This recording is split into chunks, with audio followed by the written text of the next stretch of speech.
नमस्कार दोस्तों आप लोगों के लिए मैं आज एक ये वीडियो लाया हूँ। ये वीडियो फॉर्म नंबर 300 को लेकर के है। जब से नया फॉर्म रिवाइज होके आया है तब से आप लोगों को ये फॉर्म भरने में बड़ी दिक्कत हो रही है। आप में से बहुत सारे साथियों ने कहा कि सर इसको मुझे बताइए। मैंने कई बार आप लोगों को फॉर्म भर कर दिया मगर आप लोग इसमें दिक्कत महसूस कर रहे हैं। मैं आज एक वीडियो बना रहा हूं जो आपको बताऊंगा। फॉर्म नंबर 300 जैसा कि आपको मालूम है कि 18 वर्ष से अधिक के आयु के लोगों के लिए है। इसमें आप पेंशन प्लान नहीं भर सकते हैं, इसमें आप स्वास्थ्य बीमा नहीं भर सकते हैं। बाकी जितने सारे प्लान हैं आपके कन्वेंशनल प्लान, इसमें आप भर सकते हैं।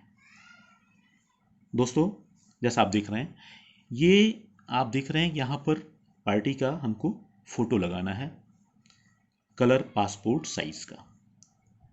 इसके बाद आप यहाँ देखें, इस फॉर्म में विकास अधिकारी CLIA कोड लिखना है। जो भी आप जिसके अंडर में आप जो भी आपके विकास अधिकारी हों या CLIA हों, उनका यहाँ पे आपको कोड लिखना है। फिर उसके जस्ट नीचे देखिए नंबर 2 पे, यहाँ पर अभिकर्ता निर्दिष्ट व्यक्ति DSE का नाम, कोड, मोबाइल नंबर, ये आपको यहाँ पे लिखना है। ये दोस्तों ये फॉर्म जो है वैसे तो ग्राहक को भरना है, मगर ग्राहक जब आपको इतनी तकलीफ होती है तो ग्राहक को तो बहुत ज़्यादा तकलीफ होगी। निश्चित तौर पर आपको ही फॉर्म भरना पड़ेगा। तो ये ध्यान रखेंगे कि सारे फॉर्म में आप कैपिटल लेटर, यदि आप अंग्रेजी में भर रहे हैं तो कैपिटल लेटर का प्रयोग करेंगे, और यदि हिंदी में कर रहे हैं तो हिंदी तो स्पष्ट लिखनी है। कहीं भी आपको क्रॉस, डैश, स्ट्रोक ऐसे लगाना नहीं है। हाँ या ना में आपको पूरा जवाब देना है। यहाँ पे अभी मैंने जो क्रॉस क्रॉस चिन्ह बनाया है, ये यहाँ पे कोड लिख रहा था ना, इसे कोड यहाँ लिखने के लिए है। तो ये समझ जाएंगे आप कि यहाँ पे कोड लिखना है आपको। यहाँ पर आप देख रहे होंगे कि यहाँ पर सिर्फ कार्यालय के उपयोग के लिए है, आपको यहाँ पे कुछ भी नहीं करना है। फिर देखें, खंड 1 है बीमित किए जाने वाले व्यक्ति का विवरण। इसमें क्या है, बीमित किए जाने वाले व्यक्ति का विवरण, तो जो पार्टी है उसका नाम आना है। पहला नाम यहाँ पे, दूसरा मिडिल नेम और तीसरा लास्ट नेम। तो पार्टी का जैसे ये आपने एक एग्जाम्पल में लिया है गोपाल सिंह को, ये एक काल्पनिक नाम है, तो यहाँ पर हमने लिया गोपाल सिंह। तो गोपाल पहला नाम हो गया, लास्ट नेम उनका सिंह हो गया। फिर उनके पिताजी का नाम राम गोपाल सिंह, वो हमने लिख दिया। फिर यहाँ पे माँ का नाम यशोदा हमने लिख दिया। जेंडर में मेल फीमेल क्या है, तो मेल हैं। वैवाहिक स्थिति यहाँ पे अनमैरिड भी हो सकता है और मैरिड भी हो सकता है, तो आपको यहाँ पर देखना है। अगर मैरिड है तो मैरिड लिखेंगे, अनमैरिड है तो अनमैरिड लिखेंगे। फिर आते हैं यहाँ पर नंबर 6। नंबर 6 प्रश्न का उत्तर है पति पत्नी का पूरा नाम। यदि पति का फॉर्म भर रहे हैं तो पत्नी का नाम आएगा, और पत्नी का यदि फॉर्म भर रहे हैं तो उसके पति का नाम आएगा। तो यहाँ पर जैसे उनकी पत्नी का नाम लिख दिया हमने, राधा देवी। फिर यहाँ पर आप देखें जन्म तिथि, 7वें प्रश्न का उत्तर है। जन्म तारीख लिखना है। जन्म तारीख में हमने यहाँ पे लिखा है 15/8/2000। इस तरह से आप कुछ भी जो भी डेट ऑफ बर्थ हो वो आपको यहाँ पे लिख देना है। अब निकटतम जन्मदिन पर उसकी आयु कितनी हो रही है, तो अगर 15/8/2000 है तो आज जैसे अगर 9 मई है तो 9 मई 2020 के अनुसार आज इसकी आयु कितनी हो रही है, 20 वर्ष। ये हमने यहाँ पे लिख दिया। जन्म स्थान यहाँ पे लिख देना है। फिर इसके पश्चात आप देखें कि 9वें प्रश्न का उत्तर जन्म स्थान हो गया। 10वें प्रश्न का उत्तर कौन सा प्रमाण दे रहे हैं आप, आयु का प्रमाण कौन सा है, स्कूल का प्रमाण दे रहे हैं कि पैन कार्ड दे रहे हैं कि आधार कार्ड दे रहे हैं। आधार कार्ड जिनमें डेट ऑफ बर्थ लिखी होती है वह मान्य है, तो आपको ये ध्यान रखना है। अगर डेट ऑफ बर्थ लिखी है आधार कार्ड में तो वो भी आप यहाँ पर अंकित कर सकते हैं। फिर राष्ट्रीयता क्या है, इंडियन है या फॉरेनर भी होते हैं, जैसे कई बार फॉरेनर का भी हम बीमा कर सकते हैं। जो NRI होते हैं अपने, उनका हम यहाँ पर बीमा कर सकते हैं। ये नागरिकता भी मैंने लिख दिया है इंडियन। अब दूसरे पेज पे हम आ जाते हैं। ये कुल 14 पेज का फॉर्म है, ध्यान रखेंगे।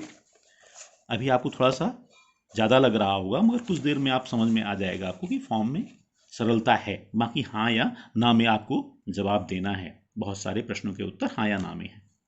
फिर यहाँ देखिए पत्राचार का पता है, मकान नंबर जैसे मैंने यहाँ पे 164 लिखा, शहर कस्बा विलेज पोस्ट मथुरा लिख दिया, जिला राज्य। फिर यहाँ पर मोबाइल नंबर आपको यहाँ लिखना है इस प्रश्न के उत्तर में, यहाँ पे पिन कोड लिख देना है।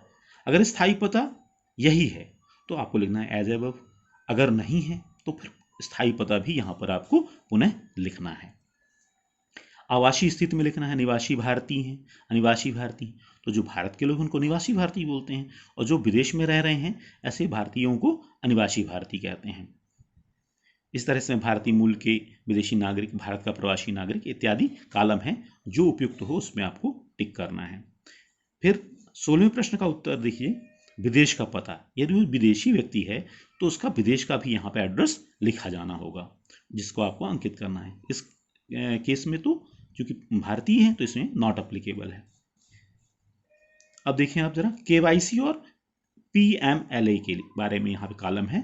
यदि पार्टी आपकी आयकर दाता है तो उसके बारे में लिखना है हाँ, यस, वाई से इंडिकेट करेंगे, यदि अदरवाइज नहीं लिख देंगे। पैन नंबर आजकल मोस्टली लोगों के पास रहता है, अगर है तो यहाँ पर आप पैन नंबर उल्लिखित करेंगे, यदि नहीं है तो इसे आप छोड़ देंगे।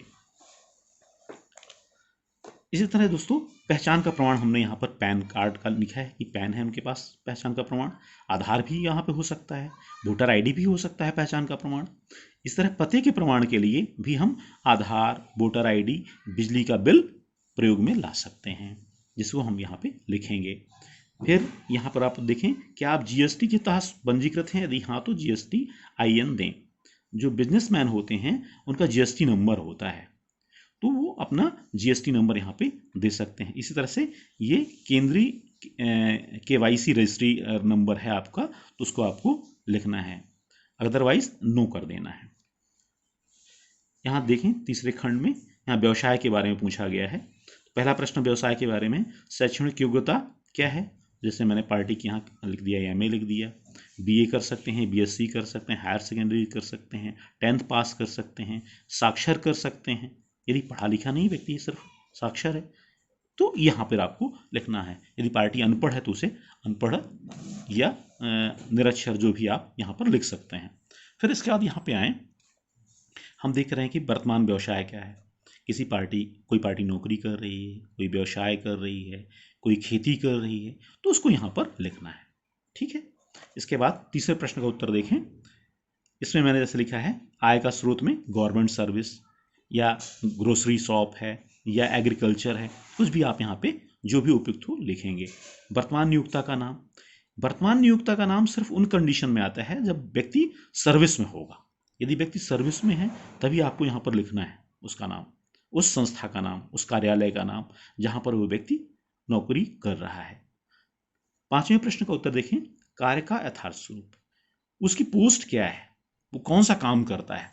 तो जैसे उसकी पोस्ट क्या है देखिए, वे अगर इसमें कहीं प्रोफेसर है, लेक्चरर है ना, डॉक्टर है, इंजीनियर है, वो यहाँ पे पोस्ट आपको वहाँ पे लिखनी है उसकी। फिर इसके बाद कितने साल उसकी सर्विस हो गई, 1 साल 2 साल, ये आपको यहाँ पे लिखना है। ठीक है। प्रश्न 6 में, प्रश्न 7 जो है लिखा है वार्षिक आय। वार्षिक आय क्या है, तो वार्षिक आय जैसे इसमें मैंने 5 लाख लिखा है, किसी की 2.5 लाख 2 लाख, जो भी उसकी वार्षिक आमदनी हो वो आपको यहाँ पर लिखना है। दोस्तों इसके बाद प्रश्न 8 में हम देखते हैं कि इसमें लिखा है यदि आप सशस्त्र बलों में कार्यरत हैं, यदि आप आर्मी में हैं, नेवी में हैं, एयरफोर्स में हैं, तो उसके बारे में आपको विवरण देना है। किस विंग में हैं, क्या ऊँची रैंक है, क्या आपका स्वास्थ्य परीक्षण कब हुआ, क्या स्वास्थ्य श्रेणी थी आपकी। ये इसके उत्तर हम ग्राहक से जब पूछेंगे तो वह हमें बताएंगे और उसका हमें उपयुक्त उत्तर देना है। देखो दोस्तों, ये प्रश्न पेज नंबर 3 पे चौथे खंड का प्रश्न 1, इसमें आप देखें, इसमें लिखा है कि यदि आपका व्यवसाय किसी विशेष जोखिम से संबंधित है, आप किसी ऐसी खतरनाक गतिविधि में भाग लेते हैं या शौक है जो किसी प्रकार के खतरनाक हो सकते हैं, यदि हाँ तो उसकी जानकारी दें। तो इसमें कोई अगर आप खतरनाक व्यवसाय से संबंधित व्यक्ति हमारा ग्राहक है, तब उस प्रश्नावली का उसका हमको उत्तर देना है, और यदि नहीं है तो उसमें नो कर देना है। फिर नंबर 2 प्रश्न देखिए आप, क्या आपके विरुद्ध कभी भी वर्तमान में भारत या विदेश के किसी न्यायालय में किसी आपराधिक सिविल अपराध के संबंध में कोई जांच की जा रही है, अथवा आपके विरुद्ध चार्जशीट दाखिल की गई है या मुकदमा चलाया गया है? यदि कोई मुकदमा चल रहा है या कोई दोषी ठहराए गए हैं, कोई लंबित आरोप है, तो उसके बारे में यहाँ पे विवरण देना है। यदि नहीं है तो नो कर देना है, नहीं लिख देना है। तीसरा प्रश्न है, क्या आप राजनीतिक रूप में जोखिमपूर्ण व्यक्ति हैं, या आप राजनीतिक रूप में जोखिमपूर्ण व्यक्ति के परिवार के सदस्य या नज़दीकी रिश्तेदार हैं? ये उन लोगों के लिए है जिनको जेड श्रेणी या अन्य श्रेणियों की सुरक्षा प्राप्त है, जो राजनीतिक रूप से जोखिमपूर्ण व्यक्ति हैं, क्योंकि उनमें हमेशा आतंकवादियों का या अन्य आपराधिक खतरे रहते हैं। तो ऐसे लोगों के लिए हम यहाँ पर विवरण देंगे, क्योंकि उनमें एक्स्ट्रा रिस्क रहती है। ठीक है, अगले प्रश्न का उत्तर देना है अपना। देखिए, ये खंड विद्यमान बीमा 5वां खंड है। इसमें देखिए, जितनी पॉलिसियां हैं वर्तमान में जो चालू अवस्था में हैं और पिछले 3 साल के दौरान जो कालातीत हो गई हैं या सरेंडर हो गई हैं, उनको भी इसमें दर्शाना है। ध्यान रखें, अगर पॉलिसियां सरेंडर हुई हैं अभी 3 वर्ष के अंदर, तो नए बीमे का प्रस्ताव हम स्वीकार नहीं करते हैं, ये ध्यान रखेंगे। जैसे पॉलिसी के मैंने काल्पनिक पॉलिसी नंबर दे दिया और उसके बारे में ऐसा इस तरह से आपको एक विवरण देना है। दोस्तों, फिर आप देखिए जरा,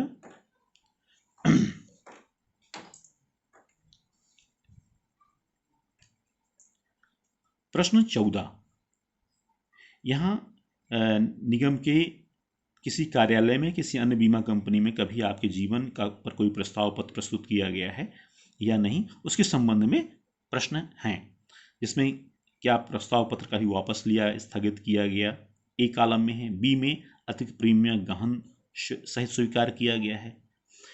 सी में है प्रस्तावित की गई शर्तों के अतिरिक्त अन्य शर्तों पर स्वीकार किया गया है। या डी, क्या आपने पिछले 1 वर्ष के दौरान निगम की कोई पॉलिसी स्वीकार न होने के कारण वापस की है?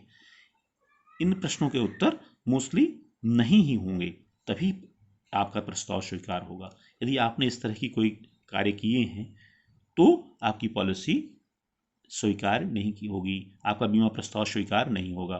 ठीक है,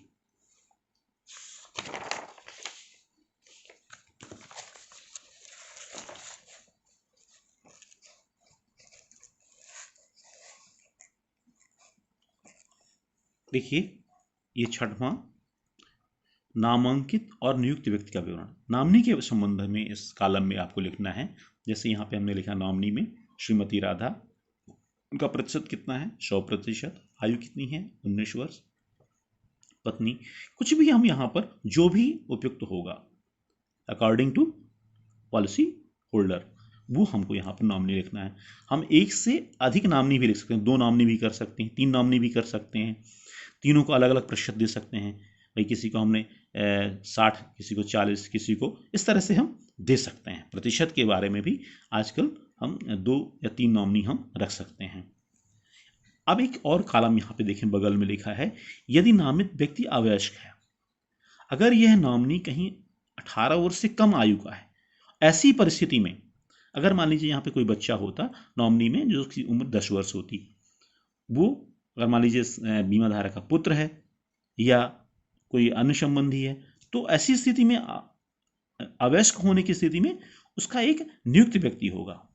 नियुक्त व्यक्ति अपॉइंटी कहलाता है, जो बीमा धारक के न रह जाने की स्थिति में इस बालक का सही ढंग से भरण पोषण कर सके या उसके लिए जिम्मेदार होगा। उस व्यक्ति का यहाँ पर नाम आएगा, उसका उससे संबंध बताया जाएगा, इस नामनी से उसका क्या संबंध है, और उसके हस्ताक्षर लिए जाएंगे, तभी यह अपॉइंटी मान्य होगा। यह ध्यान रखेंगे। हमेशा अब नए फॉर्मों में और नए बीमे के साथ में आपको नॉमिनी का आईडी लगाना है। पहले ऐसा नहीं होता था, पहले नॉमिनी का आईडी आवश्यक नहीं था, मगर अब आपको नॉमिनी का आईडी भी देना होगा। इसके बाद आप देखिए जरा, 7वें कॉलम में इसमें लिखा है, 7वें उसमें खंड में बैंक का विवरण, बैंक डिटेल देना है। सेविंग अकाउंट है, करेंट अकाउंट है, जो भी है उपयुक्त वो लिखेंगे, खाता संख्या लिखेंगे, IFSC कोड लिखेंगे, बैंक का नाम जो होगा वो लिखेंगे, कौन सी ब्रांच है उसका एड्रेस लिखेंगे। साथ में आप या तो चेक, रद्द किया गया चेक लगाएं, या अगर आपके पास चेक नहीं है तो बैंक पासबुक का जो प्रथम पृष्ठ जहां आपकी फ़ोटो इत्यादि लगी होती हैं और बैंक अकाउंट और IFSC कोड होता है, उसकी फ़ोटो स्टेट आप यहाँ पर अटेस्टेड लगा सकते हैं, संलग्न कर सकते हैं। इसके बाद देखिए, बीमे के लिए प्रसाद व्यक्ति का मोबाइल नंबर यहाँ पे लिखना है, फिर उसका ईमेल ID लिखना है।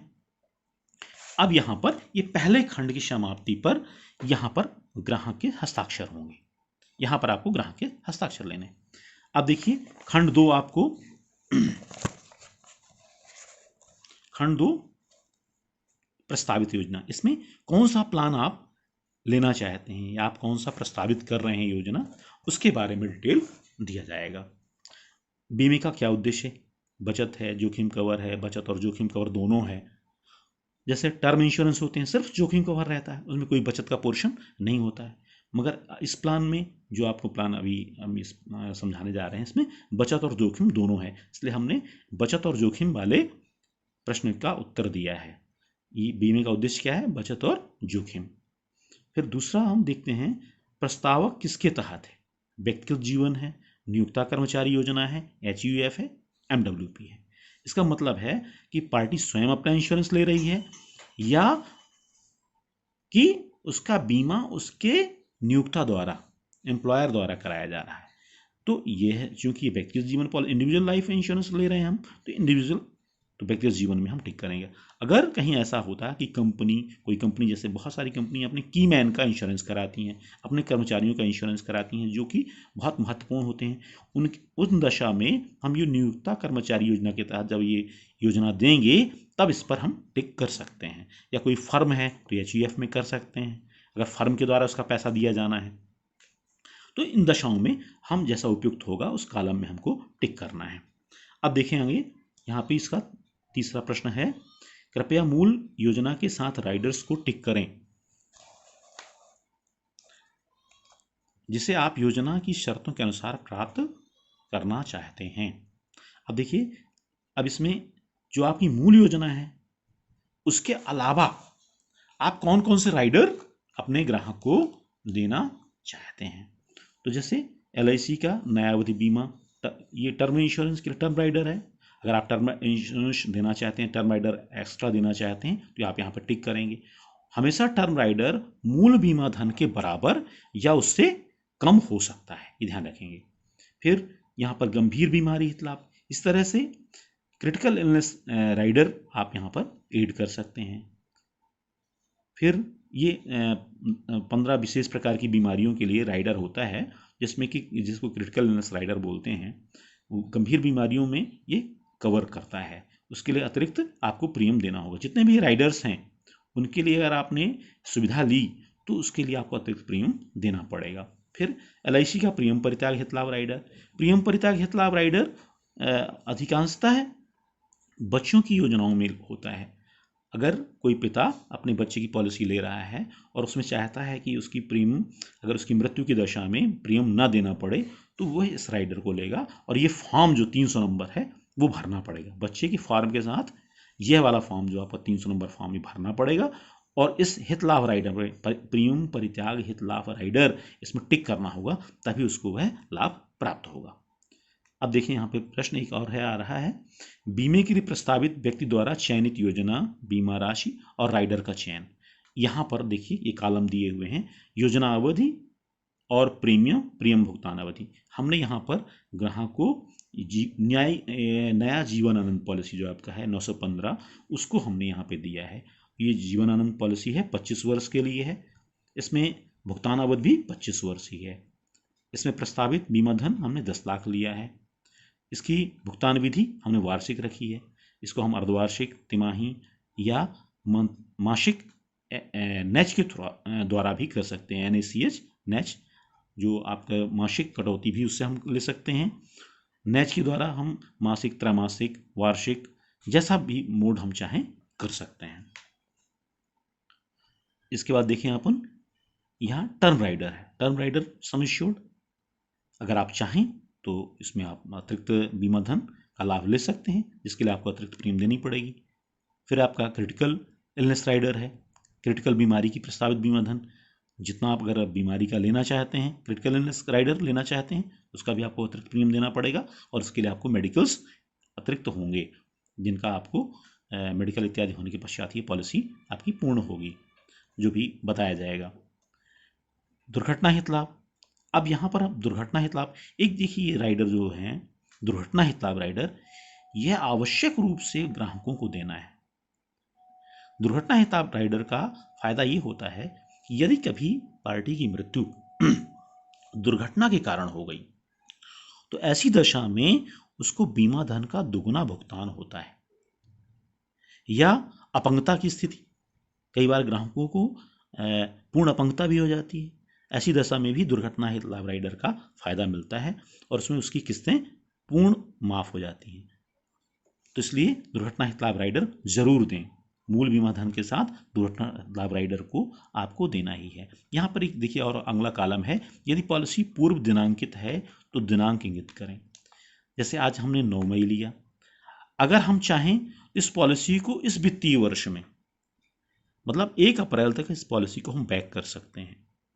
मैंने इसमें 1 मई उदाहरण स्वरूप लिया है, और कोई आवश्यक नहीं, यदि आप नहीं करना चाहते हैं, पूर्व दिनांकित नहीं करना चाहते, तो यहाँ पे नहीं लिख दें, तो पॉलिसी आपकी बैक डेट नहीं होगी। इसके बाद देखिए, पुलिस कर्मियों हेतु लागू, यदि LIC के दुर्घटना हित लाभ राइडर, विकलांगता हित लाभ राइडर को चुना गया है, अगर आप अर्धसैनिक बल, पुलिस ड्यूटी में लगे हुए हैं, अर्धसैनिक बल के अलावा पुलिस संगठन में हैं, तो उसके लिए, क्योंकि आजकल पुलिस कर्मचारियों के लिए जो हम दुर्घटना हित लाभ देते हैं, उसमें हम थोड़ा सा प्रीमियम ज़्यादा लेते हैं, इसलिए इसको शो करना आवश्यक है। क्योंकि ये पार्टी पुलिस नहीं है, तो इस वजह से इसको हमने यहाँ पे दोनों में नहीं कर दिया है, और उसको ये राइडर अतिरिक्त प्रीमियम नहीं देना होगा।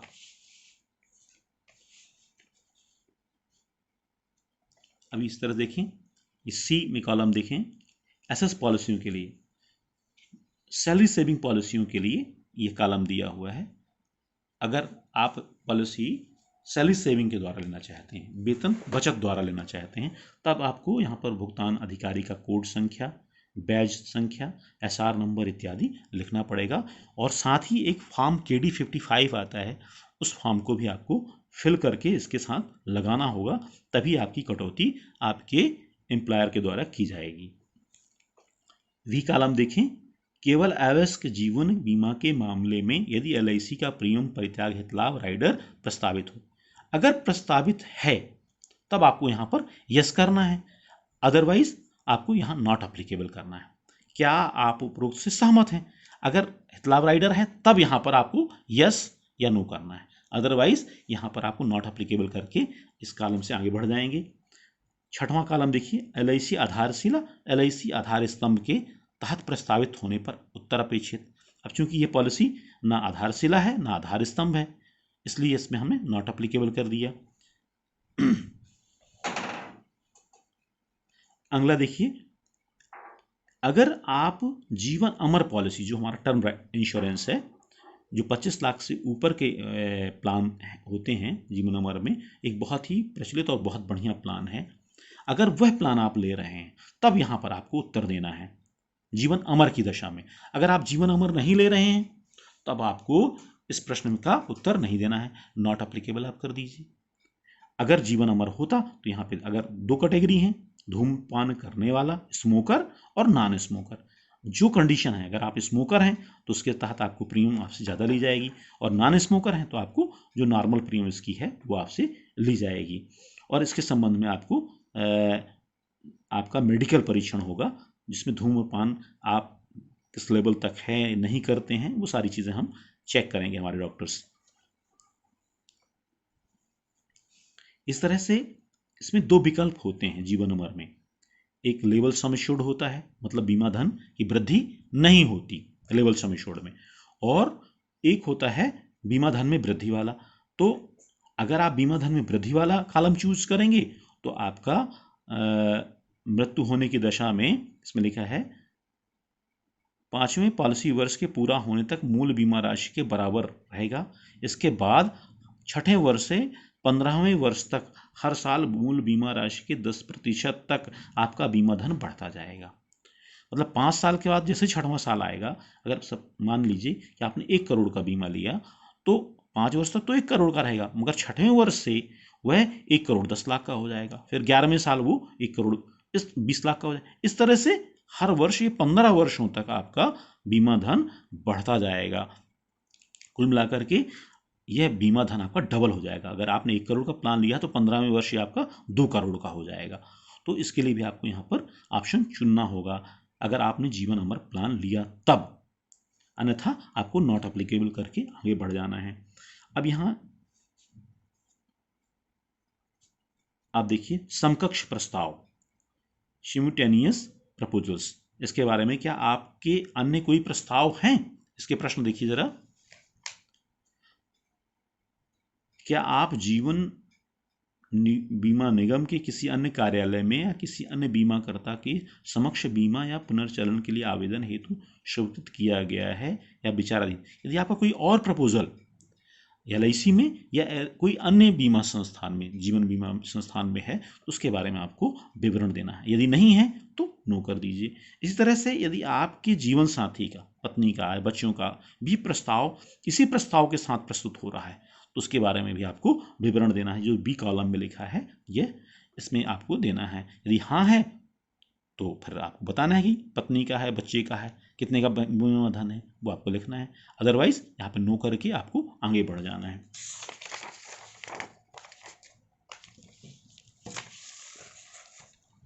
पेज नंबर 6 में देखें जरा, यहाँ पर निपटान विकल्प। अब पॉलिसियों में सेटलमेंट ऑप्शन, जिसे निपटान विकल्प बोलते हैं, अभी से ही आपको चूज करना है। अभी से ही आपको ये कॉलम में स्वतंत्रता है कि आप उसका फायदा ले सकते हैं। इसके लिए आगे आपको दिया गया है। अगर आप परिपक्वता लाभ का विकल्प लेते हैं किस्तों में तो उसके लिए आपको हाँ करना है, और यदि आप नहीं लेते हैं तो उसके लिए नहीं करना है। इसी तरह से मृत्यु लाभ भी आप किस्तों में लेना चाहते हैं या कि इकट्ठा लेना चाहते हैं, उसके बारे में हाँ या नहीं में विकल्प है। तो इसमें मैंने इस पार्टी के लिए दोनों कॉलम जो है नहीं नहीं दिए हैं, वो कोई भी विकल्प का लाभ लेना नहीं चाहते हैं। इस तरह से इसमें सहमति मांगी गई है। क्या आपने लेने हेतु प्रस्तावित योजना के नियमों और शर्तों को पूरी तरह से समझ लिया है? क्या जो पॉलिसी में जो योजना आप ले रहे हैं उसकी पूरे टर्म्स कंडीशन आपने समझा कि नहीं समझा?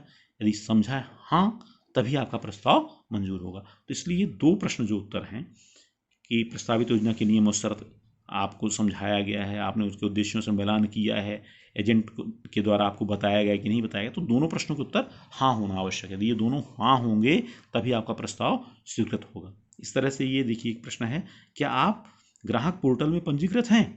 तो यदि आप ग्राहक पोर्टल में पंजीकृत हैं तो आपको हाँ में उत्तर देना है और आपको कस्टमर ID देना है, और यदि नहीं है तो ना कर दें। और इस तरह से अगले प्रश्न में आ जाएं। ये आपका खंड नंबर 2 अब यहाँ से पूरा हो रहा है। अब खंड नंबर 2 जैसे पूरा होता है उसमें फिर पार्टी के सिग्नेचर कराने हैं, यहाँ पे फिर सिग्नेचर हो जाएगा।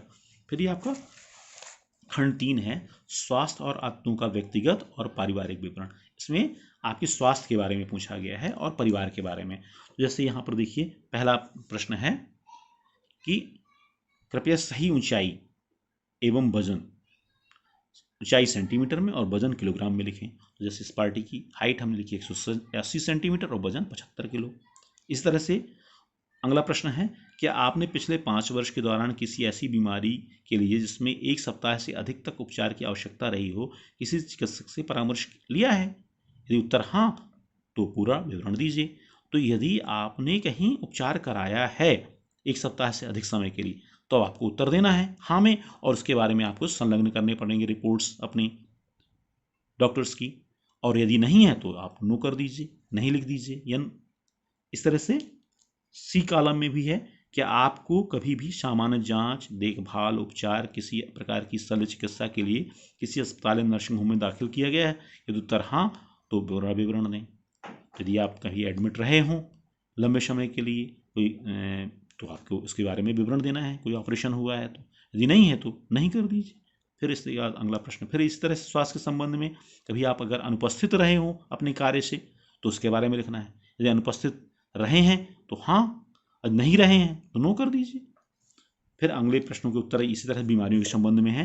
देखिए जरा ऐसी बीमारी है, फेफड़े, श्वसन रोग, लगातार खांसी, अस्थमा, ब्रोंकाइटिस, निमोनिया, थूक में खून आना आदि आदि बीमारियों के बारे में प्रश्न नंबर 1 से लेकर के 1, 2, 3, 4, 5, 6, 7, 8, 9, 10 ये सारे जितने प्रश्न आपके हैं, यहां तक आप देखिए, ये 10वां हड्डी जोड़ गठिया, ये जितने भी आपके बीमारियां तकलीफें हैं, अगर ये कोई तकलीफ हैं या थी तो उसके संबंध में आपको उत्तर हाँ देना है, और उसका आपको रिकॉर्ड भी कि मैं अब उससे स्वस्थ हो चुका हूं विवरण देना है और लगाना है।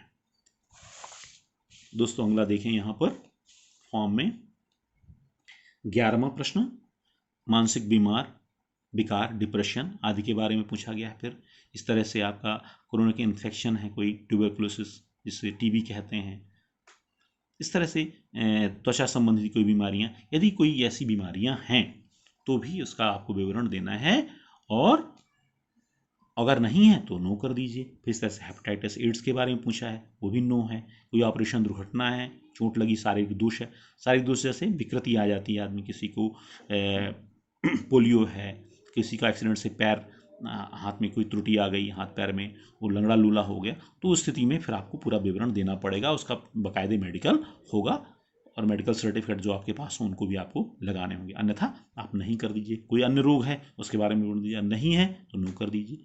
इस तरह से इस पूरे इसमें कहीं भी आपने कोई अस्पताल में आपने इलाज कराया तो उसके बारे में यहाँ पे पूरा देना है कि कौन सी रोग था आपको, उस रोग के कब पता चला, कब वो रोग ठीक हुआ, अभी उपचार चल रहा है या नहीं, और चिकित्सक या अस्पताल का नाम आपको यहाँ पे लिखना है। और यदि नहीं है तो पूरे कॉलम में ये नो हो जाता है। अपना अगला देखें, व्यक्तिगत आदतों के बारे में, पर्सनल हैबिट्स के बारे में यहाँ प्रश्न किए गए हैं, इनका उत्तर देना है। मद्यपान, कोई अल्कोहलिक ड्रिंक्स इत्यादि लेते हैं, अगर लेते हैं तो कितना लेते हैं ये बताना पड़ेगा, कब और कब बंद किया है कि नहीं किया, कितने माह से बंद किया है वो लिखना पड़ेगा। फिर नशीले पदार्थ, नारकोटिक्स, अन्य मादक द्रव्य, पिछले 60 माह तक किसी रूप से तंबाकू, पिछले 60 माह यानी 5 साल से यदि कोई आप तंबाकू, सिगरेट, बीड़ी इसका आप सेवन कर रहे हैं तो उसके बारे में आपको लिखना है। अगर ये सब आपका नहीं है, नकारात्मक है, तो सब में नो कर दीजिए। और ये आवश्यक है कि ये सब सारी चीज़ नो में ही हो, अगर यस होती हैं तो आपका प्रपोजल रुक जाएगा, और यदि होगा भी तो काफ़ी मेडिकल इत्यादि कराने के पश्चात होगा। फिर देखिए इसमें सामान्यतः आपके स्वास्थ्य की स्थिति कैसी रहती है, ये भी गुड लिखा है। जब गुड होगा तभी तो हम आपको स्वस्थ मानते हुए बीमा कर पाएंगे। फिर देखें जरा इधर पारिवारिक विवरण, माता पिता, जीवन साथी, पार्टनर, बच्चे, अन्य कोई संबंधी कभी भी कोई हृदय रोग, स्ट्रोक, उच्च रक्तदाब, मधुमेह, कैंसर की बीमारी, किसी वंशानुगत रोग, पागलपन, संक्रामक रोग, क्षय रोग, हेपेटाइटिस, अगर इन सब से किसी बीमारी से कोई व्यक्ति पीड़ित रहा हो हमारा सगा संबंधी, तो उसका नाम, उसका संबंध और उसकी मृत्यु कब हुई वो सब हमको यहाँ पे लिखना, अन्यथा हमको नो लिखना है। और इस तरह से आगे हम प्रस्ताव में आगे बढ़ते जाएंगे। फिर देखिए दोस्तों, आपको अपने पूरे परिवार का विवरण देना है। यहाँ पर पारिवारिक इतिवृत्ति, जीवित जो हमारे हैं परिजन वो, और मृत जो हैं उन दोनों के बारे में लिखना है। पिता, माता, भाई जीवित, मृत, बहनें जीवित, मृत, पत्नी, पत्नी, बच्चे जीवित, मृत, इन सारे के बारे में विवरण देना। जैसे इस पार्टी का हमने दिखा है 50, पिता, माता 45, भाई एक है, एक बहन है, 22-24 वर्ष, पत्नी, इस तरह से हम इसमें उत्तर दे सकते हैं। दोस्तों अगला देखें, अब जरा पेज नंबर 8 देखना है। पेज नंबर 8 में देखें ज़रा, पेज नंबर 8 में आप देखें तो यहाँ लिखा है केवल महिला प्रस्तावक हुए थे। ये जो फॉर्म में कॉलम दिए गए हैं, अगर आपका प्रस्तावक महिला है, स्त्री इस संबंध में, तब आपको यहाँ पर उसके बारे में विवरण देना है। उसमें जैसे प्रश्न के उत्तर हैं, क्या आप गर्भवती हैं, अगर प्रेग्नेंट हैं तो वो लिखना है कब से प्रेग्नेंट है, अंतिम प्रसव दिनांक, लास्ट डिलीवरी कब हुई उसके बारे में यहाँ पे लिखना है आप। फिर क्या आपका कभी गर्भपात, गर्भस्राव या सिजेरियन हुआ था, अगर कोई ऐसा सिजेरियन हुआ हो तो उसके बारे में यहाँ पे विवरण देना है। फिर क्या आपने कभी भी प्रसूति संबंधी बीमारी हेतु डिलीवरी के संबंध में कोई बीमारी है ऐसी, जांच इलाज कराया है, कोई डॉक्टर से आप सलाह ले रहे हैं तो उसके बारे में आपको यहाँ पे विवरण देना है। फिर यहाँ पे आप ई कॉलम में देखिए पति का विवरण, पति का नाम, उनका व्यवसाय, उनकी वार्षिक आय। यहाँ पति के 3 कॉलम है, उसके संबंध में विवरण दें। क्योंकि हमारा प्रस्तावक पुरुष है तो हमने नॉट अप्लीकेबल कर दिया, ठीक है। इस तरह से पति की पॉलिसियों के संबंध में यहाँ विवरण देना पड़ेगा पत्नी को, उनके पति के क्या कौन से बीमे हैं वो यहाँ पे विवरण दिए जाएंगे। पॉलिसी संख्या, किस शाखा में है, किस मंडल में पॉलिसी चल रही है, कितना बीमा धन है, कौन कौन सी योजना और उसकी क्या अवधि है, और क्या वर्तमान में स्थिति कैसी है, पॉलिसी चालू है या बंद है। फिर दोस्तों यहाँ पर फिर पार्टी के यहाँ हस्ताक्षर होंगे। फिर ये चौथा भाग देखिए आप, इसमें घोषणा है। पार्टी घोषणा करती है कि उसने सारी चीज़ें, टर्म कंडीशंस पढ़ लिए हैं, समझ लिए हैं, उसके अनुसार ही वो हस्ताक्षर कर रहा है।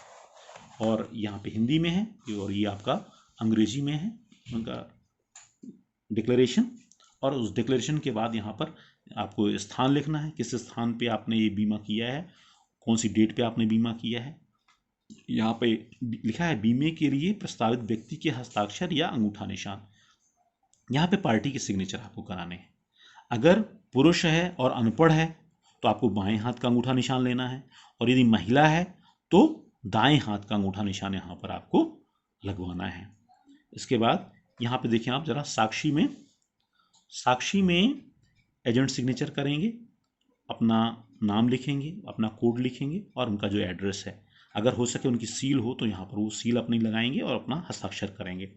फिर इसके बाद देखें ज़रा, यहाँ पे घोषणा एक और है, ये फॉर्म किस व्यक्ति ने भरा। यदि फॉर्म अभिकर्ता द्वारा भरा जाए तब आपको यहाँ पे ये पूरा डिटेल देना है, अभिकर्ता का नाम, उसका एड्रेस, उसकी सिग्नेचर, ठीक है।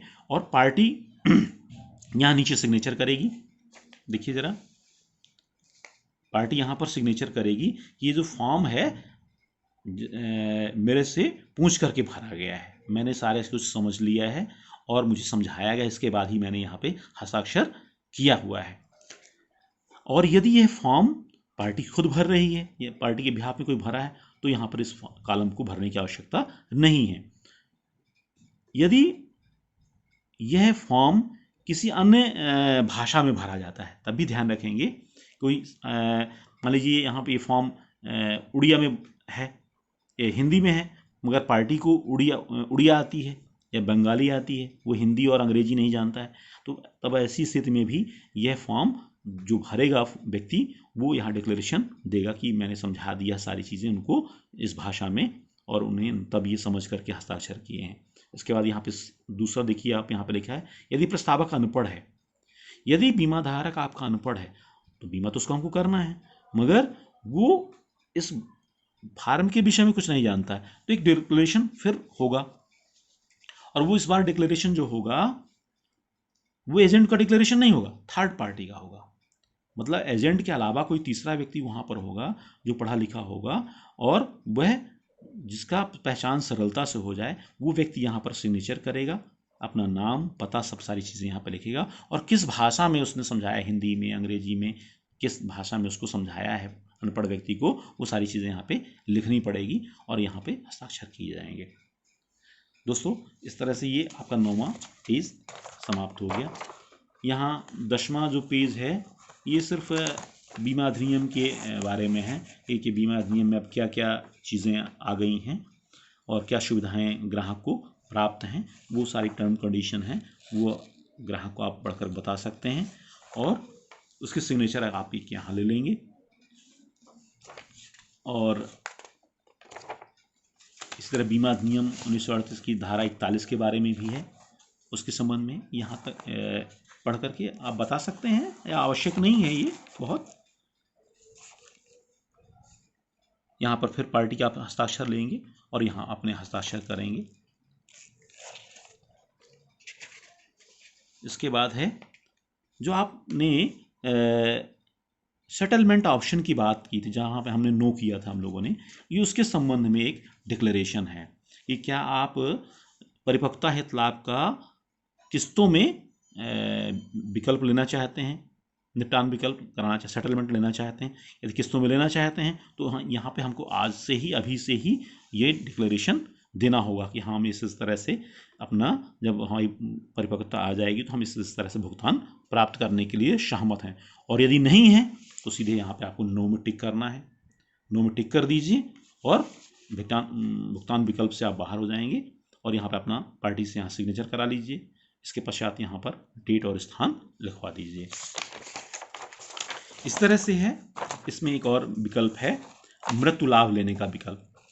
अगर मृत्यु लाभ लेना चाहते, मृत्यु की दशा में यदि आप विकल्प चाहते हैं कि पार्टी की नॉमिनी को किस्तों में भुगतान हो मृत्यु दावा राशि का, तो इसमें आपको विकल्प लेना है। अगर नहीं लेना है तो आप नहीं में टिक करिए और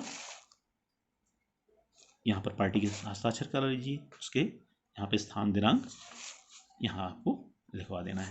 इस तरह से फॉर्म नंबर 300 दोस्तों पूरा हो गया। मगर इस फॉर्म के साथ अब अभिकर्ता का फॉर्म भी जुड़ा हुआ है। मैं चाहूँगा कि आप लोग अभिकर्ता फॉर्म भी समझ लें। ये तो पार्टी के द्वारा भरा जाना चाहिए, तो 300 नंबर, या आप लोगों द्वारा भरा जाना चाहिए। अगर आपने नहीं भरा है तो ये अभिकर्ता रिपोर्ट जो आपको देनी है, क्या क्या देना है यहाँ देखें। ऊपर आपके विकास अधिकारी या CLI का कोड है।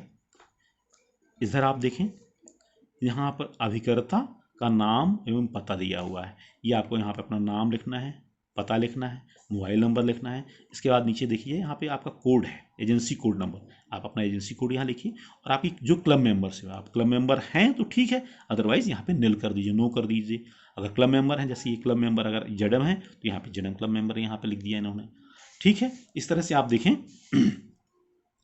अब यहाँ पर आपको पार्टी के संबंध में जानकारी देना है। प्रस्तावक का नाम गोपाल सिंह, क्या उम्र है उनकी 20 वर्ष, कौन सी आपने योजना दी उनको, तो आपने 915-25 योजना दी है आपने उनको। कितने लाख की दी है, 10 लाख की दी है, ठीक है। इस तरह से क्या आपने प्रस्तावित योजनाओं की शर्त और नियम प्रस्तावित समझा दिए हैं, ये तो आपको समझाना ही है। यस करेंगे यहाँ पर, हाँ हिंदी में हाँ या यस इंग्लिश में। क्या प्रस्तावित योजना प्रस्तावित व्यक्ति के बीमा के उद्देश्यों से मेल करती है। अब क्या उद्देश्य है उनका, जैसे बचत एवं सुरक्षा है, तो क्या बचत और सुरक्षा दोनों इसमें मिल रहा है कि नहीं मिल रहा है, ये ध्यान देना है। तो इसमें मिल रहा है तो इसमें हमने यस कर दिया। फिर इसी तरह से आप देखते हैं प्रस्तावित योजनाओं का हितलाभ उदाहरण के बारे में हमको बताना है उनको, किस तरह से इसमें हितलाभ है, एक बताना है, इलस्ट्रेशन दिखाना है हमको। उसके लिए भी हमको यस करना है। फिर आगे आप जाएंगे, प्रस्तावित व्यक्ति को कितने समय से जानते हैं, तो किसी को आप 6 माह से, 3 माह से, 2 साल से, जितने साल, 1 साल से, जितने समय से आप जानते हैं उसको यहाँ पे विवरण देना है कि हाँ इतने समय से पार्टी को जानते हैं। क्या आप उससे संबंधित हैं, यदि आप संबंधित हैं तो बताना है। अगर आप संबंधित हैं तो आप यहाँ हाँ करेंगे, यस करेंगे और इसके साथ अपना रिलेशन लिखेंगे, या आप उस पार्टी के क्या हैं, कहीं ब्रदर हैं या हस्बैंड हैं। तो इस तरह से ये सिर्फ उन स्थितियों में जहाँ ब्लड रिलेशन के लोगों का आप इंश्योरेंस करते हैं, तभी आपको यहाँ पर अपना विवरण देना, अन्यथा यहाँ पर आपको विवरण नहीं देना है, यहाँ पे नो कर देना है। फिर इसके बाद सी कॉलम में देखिए, प्रस्तावित व्यक्ति की शैक्षणिक योग्यता क्या है, कहाँ तक पढ़ा लिखा व्यक्ति है, 10वीं 12वीं MA BA क्या है, हमने यहाँ MA लिख दिया है। इस तरह से आप देखिए, प्रस्तावित व्यक्ति भारतीय मूल का है या विदेशी नागरिक है, तो अगर ये विदेशी नागरिक है, भारतीय मूल का विदेशी नागरिक है तो उसके बारे में लिखना है, NRI है तो लिखना है। अन्यथा अगर अपना देशी अपने इंडियन है ना, तो उसको नो कर देना है, यहाँ पे विदेशी व्यक्ति नहीं, NRI है। फिर इसके बाद ये क्वेश्चन है, प्रस्तावित व्यक्ति या उसके परिवार का कोई सदस्य भारतीय रिजर्व बैंक के दिशा निर्देशों के अनुसार राजनीतिक रूप से जोखिमपूर्ण व्यक्ति है, अगर जोखिमपूर्ण व्यक्ति है तो यस लिखना है, और नहीं है तो नो कर दीजिए। इस तरह से आप देखिए, क्या आप संतुष्ट हैं कि प्रस्तावित व्यक्ति किसी आतंकवादी गतिविधि में संबंधित तो नहीं है? अगर आतंकवादी गतिविधि से संबंधित है तो बीमा होना ही नहीं चाहिए। तो आपको ये ध्यान देना है कि वो आपकी जानकारी में ऐसी गतिविधियों में संलिप्त नहीं है। ये आपकी जानकारी, हाँ कि मेरी जानकारी में यस, मुझे ऐसी जानकारी है कि वो संलिप्त नहीं है। क्या प्रस्तावक प्रस्तावित व्यक्ति के लिए केवाईसी पीएमएलए आवश्यकता पूरी कर दी है? उसका आपने केवाईसी देखा है? अगर बड़े बीमे होते हैं तो आप उसकी इनकम के बारे में आपको देखना है, उसके इनकम प्रूफ आपको संलग्न कर रहे होंगे, उसके बारे में भी यस करना पड़ेगा आपको। ठीक है, फिर आप देखें